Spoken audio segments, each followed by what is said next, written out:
Hello guys, welcome to the universal mystery tarot 1111। तो आपके person के late night thoughts and feelings आपके लिए क्या है माय डियर। अभी इसी वक्त आपके पर्सन के late night thoughts and feeling क्या है? क्या वो अभी सोच रहे हैं आपके बारे में? क्या उनकी फीलिंग्स है आपके बारे में? रीडिंग जर्नल है डियर, कलेक्टिव है, जितना रेजोनेट होगा बस उतना ही आपका है। रीडिंग पसंद आई तो लाइक शेयर सब्सक्राइब ज़रूर कर देंगे कि जिससे कि मैं मोटिवेट ज़रूर हो सकूँगी माय डियर, तो ज़रूर कर दें। तो चलिए देखते हैं कि आपके पर्सन के late night thoughts and feelings आपके लिए क्या है। क्या है बस मेरे कार्ड चिपक गए हैं, देख सकते हैं। फूल की एनर्जी है डेफिनेटली आपके पर्सन की फीलिंग्स या उनके थॉट्स अगर देखा जाए। एरीज की एनर्जी है, एक्शन की एनर्जी है। वो आपकी तरफ एक लीप ऑफ फेथ लेने के बारे में डेफिनेटली सोच रहे हैं। इस रिलेशनशिप में जो विक्ट्री चाहिए, इस रिलेशनशिप में जो ग्रोथ चाहिए, उसके लिए रिस्क उठाना पड़ेगा। आपके बारे में डेफिनेटली वो यही सोच रहे हैं कि कुछ भी क्यों ना हो, आप दोनों की रिलेशनशिप की स्टेटस हो सकता है, आप दोनों की रिलेशनशिप में ब्रेकअप की सिचुएशन है, हो सकता है कि आप दोनों ने एक दूसरे को थोड़ा सा स्पेस दिया है, हो सकता है आप दोनों के बीच में फुल्ली नो कांटेक्ट है। आपके पर्सन इस रिलेशनशिप में आगे बढ़ना चाहते हैं।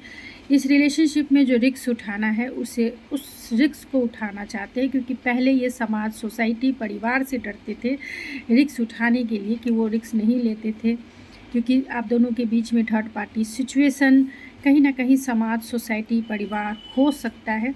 लेकिन अब ये पर्सन किसी की बिना परवाह किए आपकी तरफ रिस्क उठाना चाहते, क्योंकि ये अपनी लाइफ में बैलेंस नहीं है। आप दोनों के बीच में लॉन्ग डिस्टेंस तो है ही, साथ में थर्ड पार्टी सिचुएशन भी है।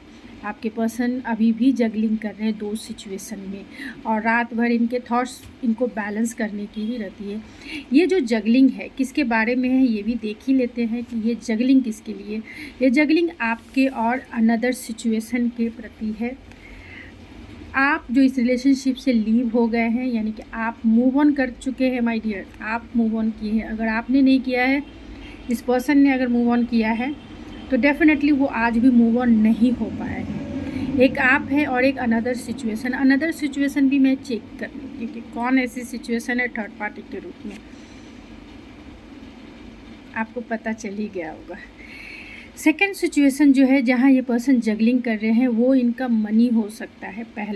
पहला है ये कि आपके पर्सन दो सिचुएशन में जगल कर रहे हैं, जहाँ आप हैं, जहाँ आपने मूव ऑन किया है या आपसे इन्होंने मूव ऑन किया है।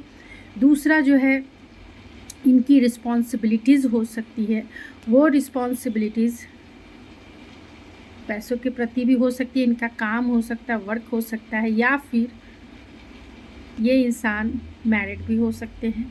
एक रिस्पॉन्सिबल इंसान है, मैरिड इंसान है। तीसरा ये भी कि एक घर के ऐसे इंसान हैं जो बहुत ही रिस्पॉन्सिबल है, तो अपनी फैमिली के प्रति जो रिस्पॉन्सिबिलिटीज़ है उसको और आपको ये जगल डेफिनेटली कर रहे हैं आज भी। भले ही आप मूव ऑन कर गए या ये मूव ऑन कर चुके हैं, लेकिन अभी भी मूव ऑन नहीं किया है, क्योंकि फैमिली की वजह से जगलिंग है, या पैसों की वजह से जगलिंग है, या फिर अगर मैरिड है तब भी जगलिंग है। ये इंसान नाइट में बैलेंस ही करने के बारे में सोचते हैं कि कैसे देख खुद ही ये कार्ड निकल के आया है, मैंने इसे निकाला नहीं है। और ये कार्ड ये सब कप्स का है, जो आपकी सिचुएशन पे बहुत फिट बैठता है। कहीं ना कहीं ये इंसान जैसे लीप ऑफ फेथ लेना चाहते हैं, जैसे वो आपकी तरफ आगे बढ़ना चाहते हैं, अपनी ईगो को छोड़कर, अपनी फैमिली या फिर जो सिचुएशन सेकंड है उसे छोड़कर, जैसे वो रिस्क उठाना चाहते हैं। वो इसलिए उठाना चाहते हैं क्योंकि ये प्यार उनकी नीड है, ये प्यार उनकी ज़रूरत है, यानी आप इनकी ज़रूरत है। और आपके लिए लीप ऑफ फेथ क्या, रिस्क क्या, वो हर एक चीज़ उठा लेना चाहते हैं। तो इस प्यार में न्यू बिगनिंग, न्यू स्टार्ट वो ज़रूर करना चाहते हैं और आपको मना कर करना चाहते हैं।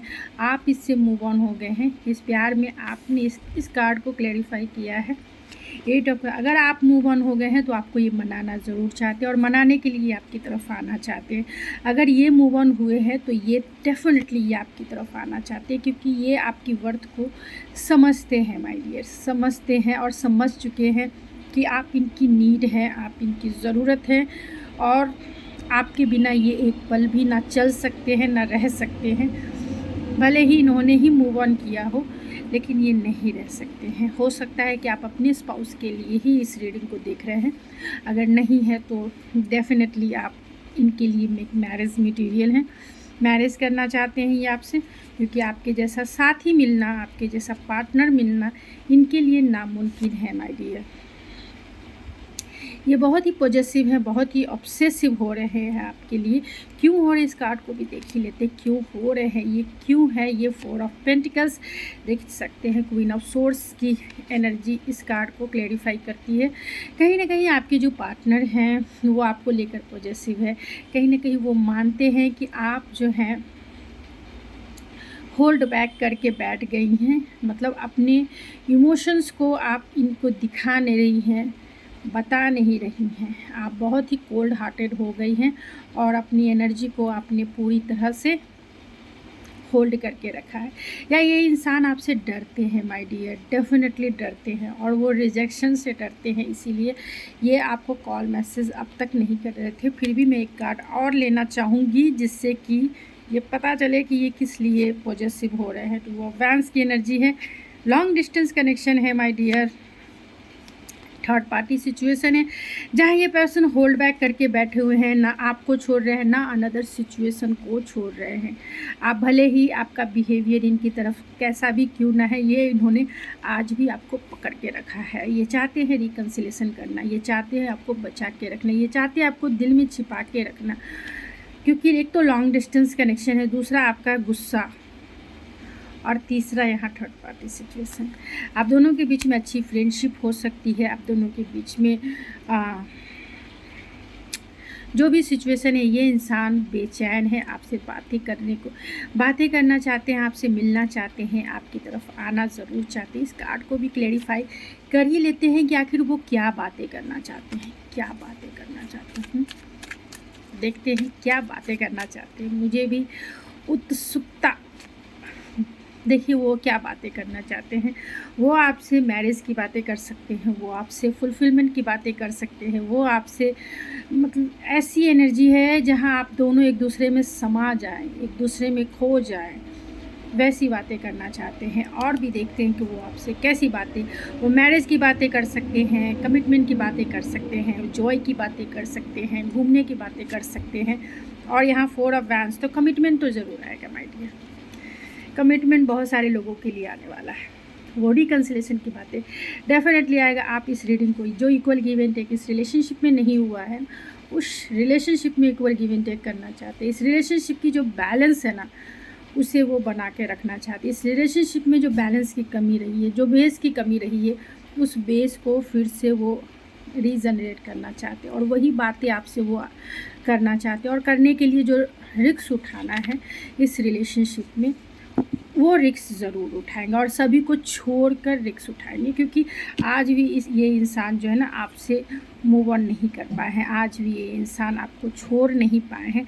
चाहे आप दोनों की सिचुएशन कुछ भी क्यों ना हो, चाहे आप कितना भी इनसे नाराज़ हो, चाहे आपका attitude he queen of source के जैसा क्यों नहीं हो, ये पर्सन जानते हैं कि आप इनकी सच्चाई को बहुत अच्छे से जानती हैं या जानते हैं, जिसके वजह से आप जो हैं अपने पूरी तरह से आइडियोलॉजी पे बेस्ड हैं, अपने पूरी तरह से अपने मोरल वैल्यूज़ को अपनी प्रायोरिटी लिस्ट में आप रख रही हैं या रख रहे हैं माय डियर।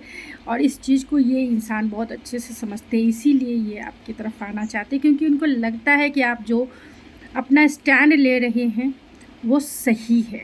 आप जो अपना स्टैंड ले रहे हैं वो सही है, जस्टिफाई है इनके नज़रों में। इसीलिए ये गलतियों को मानकर, जो भी इन्होंने गलती की, और गलती इनकी क्या है, ये टाइम और एनर्जी नहीं दे पाए इस रिलेशनशिप में, ये जो अटेंशन और प्यार चाहिए था आपको वो नहीं दे पाए, और जो रिलेशनशिप की जो बेस है, फाउंडेशन है, वो कमिट नहीं कर पाए, ये इनका फॉल्ट रहा है। और इसी मिस्टेक्स को वो सुधारने के लिए आपको वो कॉल ज़रूर करेंगे या मैसेज ज़रूर करेंगे या फिर आपसे मिलने भी आ सकते हैं, क्योंकि ये इनकी नाइट की प्लानिंग एंड प्लॉटिंग है।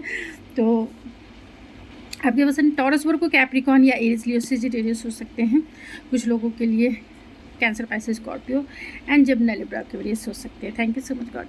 Good night.